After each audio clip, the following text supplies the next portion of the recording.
Owen's hosting a singles party for Vanessa tonight, Audrey. Aren't you going? I snapped out of my daze at the mention of my name, my gaze locking with my friend's as she waited for a response. Her expression softened with concern.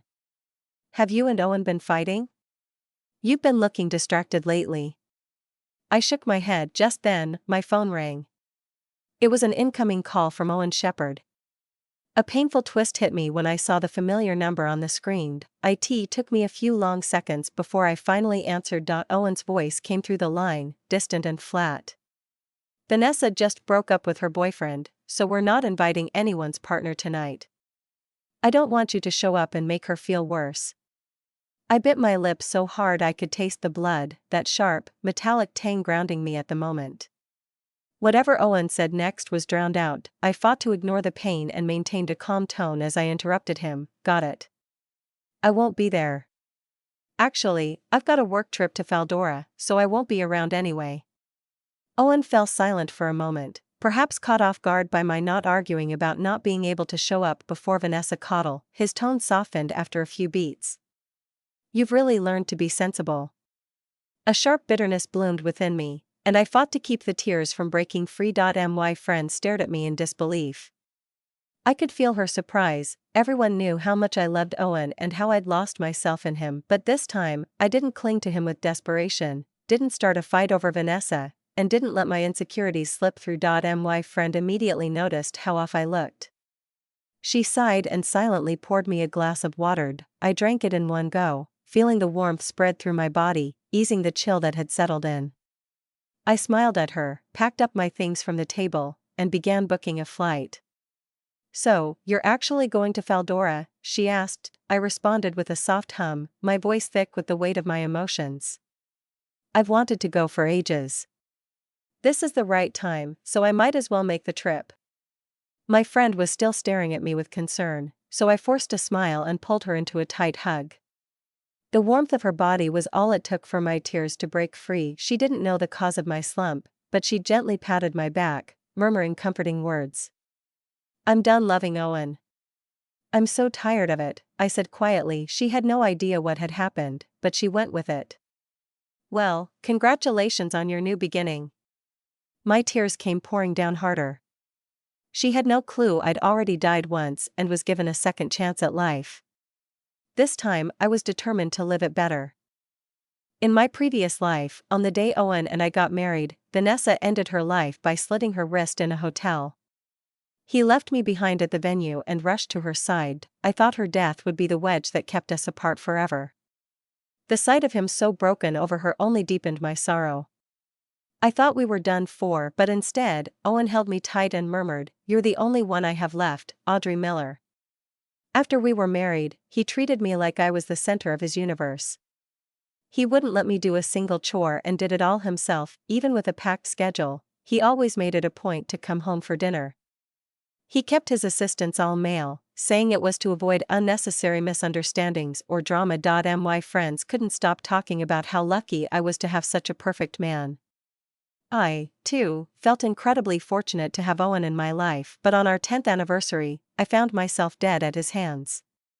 He accused me of ruining his relationship with Vanessa, then viciously bled me. So when I found out I had been granted another chance at life, all I wanted was to stay far away from them and find some peace. But the instant I saw Owen again, so radiant and full of confidence, it felt like a knife plunging into my heart. He stood there outside the office building with Vanessa by his side. The tenderness in his gaze when he looked at her could have melted everything around him. As soon as he saw me, his expression faltered, and he turned to her, worry creeping into his eyes. The sight of him brought back a flood of memories from my past life. I was always fighting with Owen over Vanessa. Whenever things got ugly, he'd give me that disappointed look and say, "Vanessa and I are just friends now. She's in poor health. Can't you just stop this nonsense and leave her alone? She still has feelings for me, so stay away from her." Then he'd leave me behind and travel with her. At 20, Owen was terrible at hiding his emotions. He was like a porcupine, offering Vanessa his vulnerable side while bristling every quill in my direction. I lowered my head and picked up the pace, trying to slip away unnoticed. Vanessa, looking flustered and anxious, called out, "Owen's just trying to keep me company, Ms. Miller." Please don't fight with him over me, okay? No one's bringing their girlfriends to tonight's singles party, so don't read too much into it. Owen, Ms. Miller looks upset. Why don't you try to cheer her up? Owen offered Vanessa a loving smile before responding nonchalantly, Audrey won't stay mad at me. She's been more agreeable lately. Besides, if I tried to cheer her up, you'd get upset, and I couldn't bear to see you like that. I froze, his words cutting through me like a sharp blade. Owen's frustration boiled over when he saw me still standing there. What are you still doing here? Just the sight of you irritates me. Oh, and by the way, Vanessa's going to start working here. I'll be driving her to and from the office, so stay out of our way. Don't make her upset. The following day, with swollen eyes from crying all night, I handed in the proposal I'd worked on through the night. Along with it, I submitted my resignation. After leaving the director's office, I made my way back to my desk to gather my things. Just then, there was a commotion by the door. I looked up and saw Owen and Vanessa walking in. They were dressed in matching colors, their conversation light and full of laughter. Owen's hand rested protectively on Vanessa, his eyes soft with affection. They looked every bit like a couple at first sight. My colleagues were whispering amongst themselves, clearly taken with how well Owen and Vanessa seemed to go together, both strikingly attractive. Their eyes slid over to me, silently comparing me to Vanessa. It didn't take long for them to decide that Vanessa was the prettier one. The comments I overheard stung a little, but mostly, I felt a sense of relief when everyone noticed how close Owen and Vanessa were. They pretended to be busy, but their eyes kept darting toward the three of us. Everyone at the company knew Owen and I were engaged, and I was madly in love with him. But now, he was standing by Vanessa without a second thought for me. My colleagues gave me pitying looks, their expressions saying they'd already imagined me sobbing, clinging to Owen, begging him not to leave. Those closest to me kept casting worried glances my way. I quietly packed up my things. Owen shot me an irritated look, snapping, "What's with the sour face? What are you doing?" I gave a calm smile and pointed to my stuff. "I've resigned. I'm just packing up. Don't worry. I won't stand in your way or upset Vanessa." Vanessa sauntered over. She placed a mango cake before me, her smile as sweet as it could be. "Owen baked this for me, Ms. Miller. I bet you haven't had a chance to try his baking. He's really talented. You should definitely try it. And please, don't hold anything against Owen. A good job is hard to find. I know you come from a wealthy family, but that's no reason to waste such a great opportunity." I didn't take the cake. Vanessa's smile faltered, and she turned her gaze toward Owen, looking hurt. Owen's expression darkened further, and he said coldly, "Vanessa is sharing this with you out of kindness. Just take it. Don't you have any manners?" Sharing, a smile slowly spread across my face as I met his gaze. "I'm allergic to mango, Owen." He seemed taken aback. I had no idea, seeing him at a loss for words. Vanessa quickly chimed in, "But Owen says you're always bringing mangoes home. If you dislike me that much, Ms. Miller, just say it. There's no need to lie." I couldn't help smiling again. It was true that I'd been buying mangoes often, but only because Owen loved them. I hadn't eaten a single piece. Still, seeing how little Owen seemed to care stung more than I expected. After all, we had grown up together, yet he hadn't noticed my allergy to mango. Before I could say anything, Owen's temper snapped. He grabbed a handful of fresh mango slices from Vanessa and threw them at my face. When nothing dramatic happened, he shot me a harsh look. "When did you become such a liar, Audrey?" I dropped my head, feeling the sting on my face as red spots bloomed one by one where the mango had made contact. My colleagues shrieked when they saw the sea of red spots. My breath grew shallow, and then everything went black. My allergy to mangoes was severe.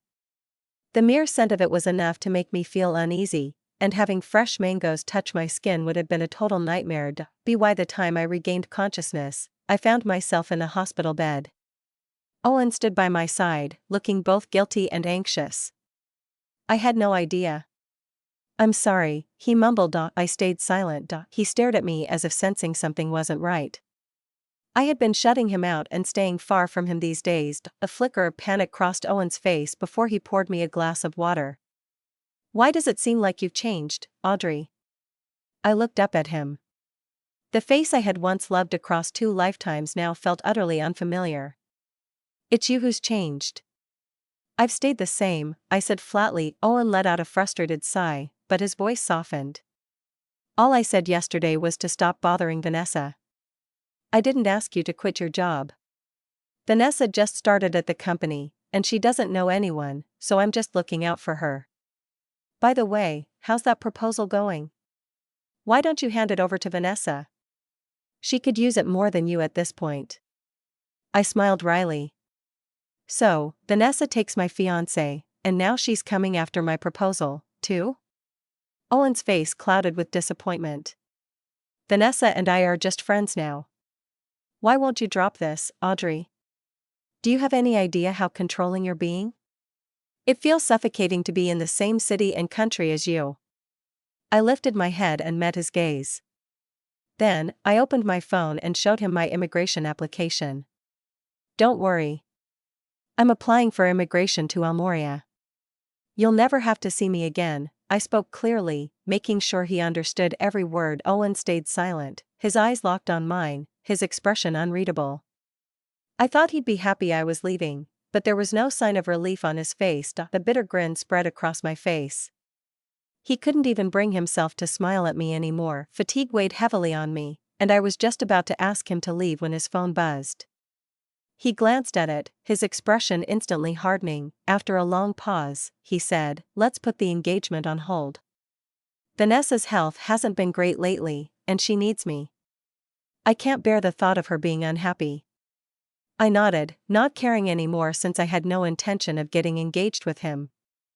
I couldn't risk repeating my mistakes, especially if it meant dying at Owen's hands again. A month before I was set to leave for Almoria, I was packing when I came across a diary. Inside were pages filled with the quiet confession of how much I had loved Owen. I was about to throw it away when my phone rang. It was Owen, his voice was distant, almost unfamiliar. "Your birthday's coming up. I remember you always wanted to go to Avondale and watch the sunrise. Let me take you there." My heart softened, despite myself.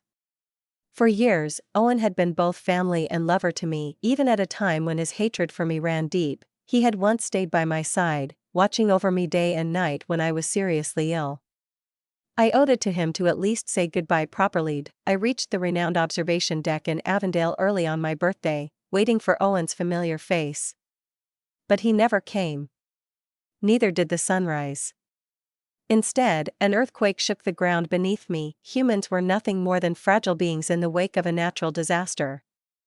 All I could do was recall the safety guidelines I'd read and try to find the safest place to hide. The violent shakes knocked me unconscious, and when I finally regained my senses, I found myself buried beneath the rubble. Fortunately, 2 massive wooden beams had fallen and wedged above me, creating a tiny shelter that kept me somewhat safe. I found myself thinking about many things in the darkness, but my mind kept coming back to Mom and Dad. I was thankful they hadn't made the trip to Avondale with me, but I couldn't escape the guilt that they must be beside themselves with worry. Time felt endless in that darkness. I thought for sure I was going to die buried beneath the rubble until a pair of scarred hands carefully pulled me free. My vision was blurry, but I could make out a face I knew all too well.